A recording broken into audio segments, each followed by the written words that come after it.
Alright, so real quickly, so I don't know anything about David Dobrik, I don't know anything about Seth, hell, I don't know any of this whatsoever, but, but the one thing I do know is that I watch Keemstar. He's pretty much like my 9 news, or 10 news in Australia. So my question is though, is that, okay, so I watched it, and my honest opinion, I don't care if I get hate for this, I don't give a flying but at the same time, though, also, a lot of these prank videos are oftenly known to be staged, and on top of that, even I know that. It's not that hard to understand, but, alright, but the second time, sure, if he knew about it, then sure, if he didn't know about it, then okay.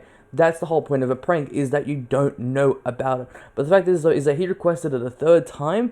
There is evidential proof, and on top of that as well, like, there is literal evidential proof of it on Keemstars' channel. I'm not gonna bother playing it because, you know what, I don't want to take his resources. I don't want to take the literal content that he has worked so hard in order to do it.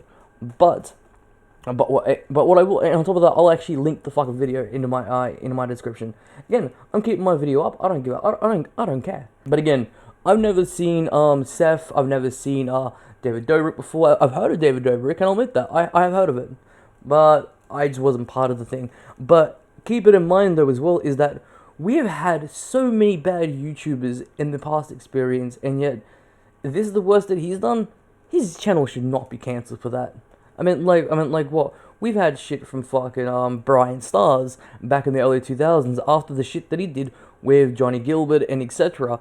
And on top of that, coming up into the later future, we've had stuff like Call Me Carlson, Mini Lad for all of their pedophilia, in this case for all their pedophilia. But at the same time, also, Seth is claiming in this case, in his own words, that he was traumatized.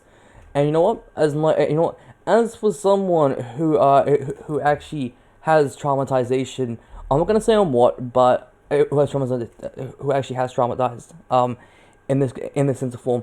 Now I don't know if it's different in the United States. It might be, might not be, but you can actually go to your doctor, and on top of that as well, so when you go to your doctor, you can actually ask him to see a psychiatrist.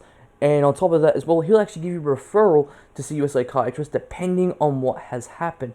In this case, for Seth, I don't think it's going to be that hard because he's a big YouTuber, or he's either A, big YouTuber, or B, he has the money to do so. And to any of the one, I believe he has the money to do so. So, so we'll go fast forward. We'll fast forward a bit, yeah. If he claims that he was traumatized, give or take that there's evidential proof that he wants to do a third time on this quote unquote kissing prank, then all I can say is that of course not from him. I'm not saying show us the records. I'm saying that hey, from an actual legit doctor, from an actual legit psychiatrist, I reckon that he should have a formal written letter saying and stating that yes, he was traumatized. That's not that hard. That is really not that hard at all. I can get that from my psychiatrist. Pretty easy, pretty set. But at the same time, though, also this could also be altercationally faked. So there is many ways to go around it and whatnot. But at the same time, though, also this is something that David should not get cancelled for. And again, like I said, I have mad respect for the major YouTubers. You know what? And on top of that as well, in my opinion, he's done nothing wrong. He has done absolutely nothing wrong at all. I mean, come on, guys. I mean, like, really, like, seriously. We're gonna ban this poor guy. We're gonna ban this poor guy. At the end of it, I'm sorry, but unless Seth actually shows some evidential proof that he has seen a psychiatrist due to his traumatization of it, then I've got to go with Dobrik on this. David, sorry, Dobrik. I've got to go with David on this, and on top of that as well, yep.